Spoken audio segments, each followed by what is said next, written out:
안녕하세요. 루멘입니다. 2023년 건강보험공단과 심사평가원 상반기 채용 일정이 드디어 이렇게 공개가 되었으나 필기시험이 동일하죠. 5월 13일로 동일하기 때문에 설령 서류 합격이 된다 하더라도 필기시험을 둘 중에 하나만 보셔야 할 겁니다. 하지만 서류 단계에서 합격을 할 수 있을지 배수 적용이 되는 건보와 심평원이기 때문에 둘 다 작성하시는 분들이 많이 있으실 거로 예상됩니다. 특히 간호사분들은 두 가지의 자소서를 이 기간 안에 모두 쓰셔야 된다는 부담이 상당히 크다고 호소하시는 분들이 많은데 그래서 어떻게 자소서를 작성을 해야 하는지 이 부분을 알아보도록 하겠습니다. 건보와 심평원 각각 4가지 자소서 항목을 써야 합니다. 하지만 오늘 알아볼 내용은 똑같은 소재로 두 기업을 동시에 쓸 수 있는 항목이 있는지 한번 살펴보도록 하겠습니다. 일단 결론부터 말씀을 드리면 동시에 쓸 수 있는 자소서 항목은 딱 한 가지밖에 없습니다. 그래도 먼저 두 가지를 동시에 쓸 수 있는 자소서 2번 항목을 오늘은 먼저 알아보도록 하겠습니다. 건보는 편법을 사용해서 손쉽게 얻을 수 있는 유혹에도 정직한 방법을 선택했던 여러분들의 소재가 필요하고요. 그리고 심평원은 지금까지 약속과 원칙을 지켜서 상대방과의 신뢰를 형성하고 유지했던 경험 두 가지를 이렇게 같은 소재로 충분히 쓸 수가 있다. 여러분들에게 자소서를 작성하는 방법이나 이론에 대한 부분만 계속 강조를 하면은 그래서 무엇을 내가 써야 할까 이런 의문이 들 겁니다. 여러분들이 체크를 해야 될 가장 좋은 컨텐츠는 사실 예시입니다. 그래서 가장 도움이 될 수 있는 합격 기준에 해당하는 예시를 여러분들께 매번 공유를 드리고 있습니다. 이번에도 한번 알아보도록 할게요. 직업윤리 항목은 항상 나온다고 제가 늘 강조를 했습니다. 그리고 직업윤리가 여러 가지가 있겠지만 정말 생각하기가 귀찮다. 나는 하나만 강조하겠다라고 했을 때 가장 좋은 것이 정직이라는 이야기도 제가 늘 항상 했습니다. 그래서 이번 건보 자소서 항목도 바로 정직에 대한 부분을 물었고요. 이 인재상 기준으로 보았을 때도 정직으로 신뢰받는 인재다. 제가 인재상에 대한 부분이 결국에는 나올 것이다. 순서대로 묻고 있다. 여러 번 강조를 드렸기 때문에 이미 자소서를 다 쓰신 분들도 상당히 많다고 저한테 연락이 계속 옵니다. 건보는 두 번째 정직으로 신뢰받는 인재가 있고요. 심평원도 공정함으로 신뢰받는 인재라는 부분에 공정과 신뢰라는 키워드가 있습니다. 두 가지의 인재상이 겹치는 부분이 있기 때문에 하나의 소재를 둘 다 돌려막을 수가 있을 겁니다. 그래서 한번 살펴보도록 하겠습니다. 일단 첫 번째가 건보나 심평원의 구성원으로서 정직함이 필요한 이유가 무엇인가 라는 부분을 여러분들이 생각을 하셔야 됩니다. 그리고 정해진 절차대로 해야 하는 이유가 무엇인지 공공기관에 근무를 한다면 생각을 해주셔야 되고요. 이거는 이 순서대로 작성을 하라는 게 아니라 한번 머릿속으로 정리를 해보라는 의미입니다. 그리고 과거 소속 조직의 특성과 업무 유사성을 최대한 고려한 내용을 떠올리셔야 되고요. 건강보험공단이라고 하면 민원이 더 많을 거고 심사평가원이라고 하면 심사평가에 대한 여러분들의 소재가 있다면 조금 더 좋겠죠. 그리고 건보 기준으로 보았을 때 편법을 사용함으로써 얻을 수 있는 당장의 이득이 무엇인가 유혹이라는 단어가 있었습니다. 좋지 않은 길로 어떤 부분 때문에 흔들리는가라는 점을 유혹이라고 표현을 했고요. 혹여나 주변의 편법이나 관행이 만행했다라고 하면은 그런 이유가 무엇인지도 정리를 해보시는 것이 좋습니다. 그리고 주변 인물이 나오지 않더라도 실수를 했음에도 불구하고 이런 실수를 솔직하게 털어놓았다 이런 소재도 괜찮긴 합니다. 하지만 대인 간의 관계를 항상 더 이야기를 하는 게 좋기 때문에 주변에 이런 관행이나 편법이나 이런 점들이 있었다면 왜 그럴 수밖에 없었는지에 대한 부분도 한번 생각을 하시는 게 좋겠죠. 나는 당장의 편의성, 편리함이 있음에도 불구하고 조직에서 정해져 있는 그 길대로 꾸준히 갔던 이유가 명확히 있습니다라는 점을 가치관으로 여러분들이 표현을 해야 합니다. 그래서 나는 다음과 같은 사소하고 번거롭고 까다로운 이러한 규정이 있었음에도 불구하고 업무의 효율화를 최대한 감안하여 이를 지키지 못하는 동료들도 최대한 설득도 해주셔야 되고요. 그래서 조직 전체적으로 정해져 있는 규정이나 원칙이나 이런 점들이 있다면 모두 지켜주는 그런 과정으로 여러분들이 이끄셔야 됩니다. 그래서 결국에는 조직에 나온 신뢰도 강화로 이어지면 되겠죠. 참고로 제가 지금까지 수백 개의 탈락하는 건보 자소서를 보았는데요. 왜 합격하는 예시를 봐야만 하냐면 여기 보시면 항상 건강보험공단의 핵심은 당시 상황은 간결하게 써야 되는데 상황을 장황하게 쓰시는 분이 많고요. 그리고 여러분들의 생각을 정말 많이 비중 있게 쓰시는 분들이 많습니다. 만약에 이런 2번이 나왔는데 공단, 건보나 심평원에서 정직함이 필요한 이유가 나는 첫 번째, 두 번째, 세 번째 이런 점이 있다. 이런 식으로 상당히 길게 쓰시는 분이 많고 그리고 입사 후에 포부를 마지막에 엄청나게 길게 쓰셔서 결국에 여러분들의 행동과 이유가 빈약하게 작성하는 분들이 되게 많다. 그래서 영상이나 블로그나 이런 점을 보았을 때 이론을 설명하는 사람이 어떤 식으로 예시를 쓸 수 있는가 그 예시를 통해서 배울 수 있어야 됩니다. 이론을 배우는 것보다 어떤 식으로 여러분들이 문장을 작성을 해야 하는지 반드시 예시를 통해서 보십시오. 이론만 엄청나게 많이 이야기를 해봤자 시간 낭비입니다. 저는 예시로 바로 여러분들께 설명을 드리겠습니다. 자, 워낙 많은 행정직 분들이 계시기 때문에 행정직에 해당하는 예시를 한번 보여드리도록 하겠습니다. 자, 첫 번째, 옳은 길을 가다 이런 뜻의 정도를 걷다라는 소제목으로 출발을 해보겠습니다. 실제 병원에 행정직으로 근무하시는 분들이 상당히 많이 계십니다. 그 중에 하나의 소재이기도 합니다. 자, 시작해 볼게요. 참고로 잠깐 말씀을 드리면 소제목은 있어도 되고 없어도 합격합니다. 굳이 소제목 유무에 대해서 엄청나게 고민을 하지 마시고요. 반드시 문장 첫 번째는 지금 건보에서 물어보는 해당 자소서 항목에 어떠한 답변을 줄 것인지에 대한 부분이 담겨져 있으면 됩니다. 그래서 나는 옳은 길을 가겠다, 정직함으로 신뢰도를 구축하겠다, 뭐 이런 내용을 포함한 소제목입니다. 상황입니다. 병원 행정팀에 근무를 할 때 이번 가족의 사망 진단서 발급 처리 지연으로 민원이 급증하는 상황이었습니다. 자, 이 정도의 상황 설명이면 충분합니다. 상황 설명만 해서는 안 된다. 그래서 그런 점이 어떻게 이어지는지 바로 봅니다. 관행의 시작이라고 이렇게 괄호에 적어두었어요. 사망 진단서라는 이 서류는 진단하는 의사의 서명이 필수였기에 정해진 규정대로 간호팀에 요청을 했으나 빨리빨리 좀 해달라 이런 겁니다. 행정팀이시니까요.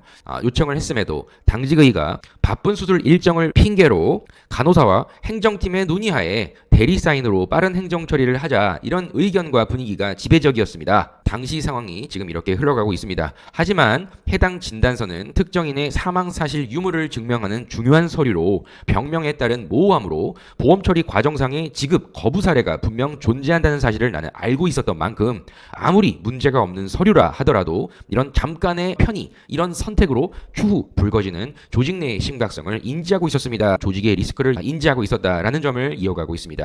대리 사인 소재는 상당히 좋습니다.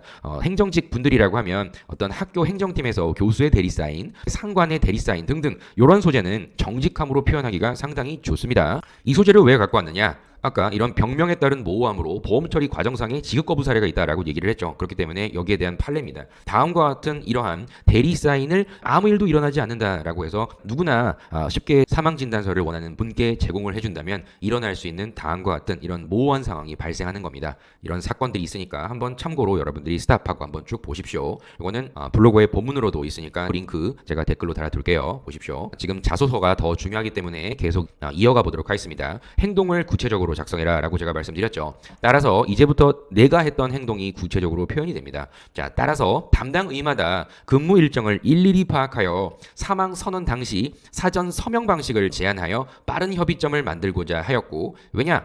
의사분들이 병원에 내내 있는 게 아니거든요. 그 스케줄에 따라서 또 기다려야 되고, 그러면 발급 서류를 요청한 분에게도 계속 발급이 지연이 되겠죠. 그런 상황인데 민원인의 입장은 계속 지연이 되지만 따로 의료진의 입장에서는 자기 나름대로의 일정이 많은데 그 사인 하나 때문에 또 와야 되고 이런 번거로움이 분명히 있을 거거든요. 그렇기 때문에 이런 효율화를 해 나가고 있는 과정이라고 보시면 됩니다. 그리고 동시에 진단서 발급 요청자들의 이후 용도를 체크하여 그걸 왜 발급받는지에 대한 거를 나는 이해하고 분류를 했다. 이런 게 포인트입니다. 그렇기 때문에 유사한 질병군으로 묶어 담당에 직접 사인을 할 때 소요되는 그 시간까지도 줄여주는 걸 나는 고려했다라는 겁니다. 상대방을 상당히 배려하고 그리고 일을 잘하는 나의 모습이 정말 잘 드러나죠. 그렇기 때문에 편의 증진과 환경 개선에 대한 부분을 동시에 고려를 했다.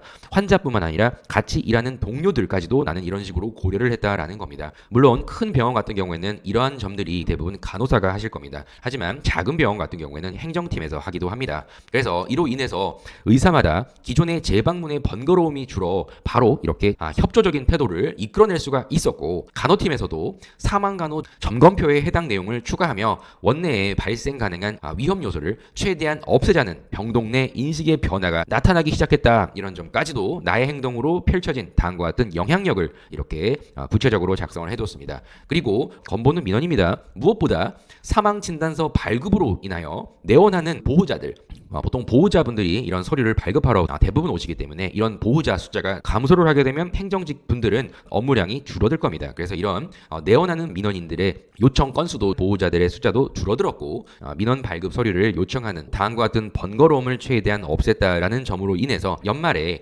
병원 내부에서 의료 편의 개선 사례로 손꼽힐 수 있었고, 결국에는 이러한 나의 이런 소신 있는 행동을 인하여 연말에 의료 편의 개선 사례로 손꼽히며 우수직원이라는 표창을 받는 개인의 성과로 항상으로 이어지기도 하였다라는 점으로 결국에는 마무리를 했습니다. 꼭 우수직원의 표창을 받지 않더라도요. 요 점은 보호자 또한 감소를 하며 병원 기준에서 상당히 신뢰도가 높아졌다 이런 식으로 마무리를 해도 괜찮습니다. 근데 여러분들이 워낙 그 성과를 좋아하기 때문에 제가 우수직원이라는 이 표창을 넣어보았습니다. 자, 그래서 만약에 글자 수가 좀 남는다라고 하면 이런 입사 후 포부까지는 작성해도 괜찮습니다. 이처럼 공직자로서 당장의 편의보다 항상 조직의 관점에서 멀리 내다보며 대외 신뢰도 하락을 방지하고자 하는 다음과 같은 사명감을 절대 잊지 않겠습니다. 라는 점으로 마무리를 한다면 아주 더 좋겠죠. 그런데 1000바이트 이내에 여러분들의 소재가 다 담겨진다는 게 상당히 어렵습니다. 제가 아까 틀잡기에서 말씀을 드렸듯이 반드시 이 6번 있죠. 이 6번이 가장 비중이 높아야 됩니다.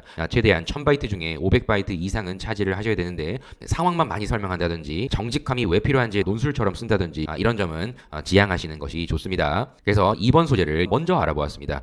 가장 그래도 난이도가 낮고요. 실제 예전에 자소서를 한 번이라도 쓰신 분들이라고 하면 대부분 다 소재가 아마 있을 텐데 조금 더 가다듬으시고 지금 묻는 것에 대한 핀트를 최대한 맞춰보십시오. 그리고 더 좋은 사례가 분명히 있음에도 늘 아쉬웠던 사례가 이런 낙상 사례와 손 씻기 운동입니다. 그래서 최대한 여러분들 소재가 가장 많이 했던 그 업무 내에서 있는 게 더 좋습니다.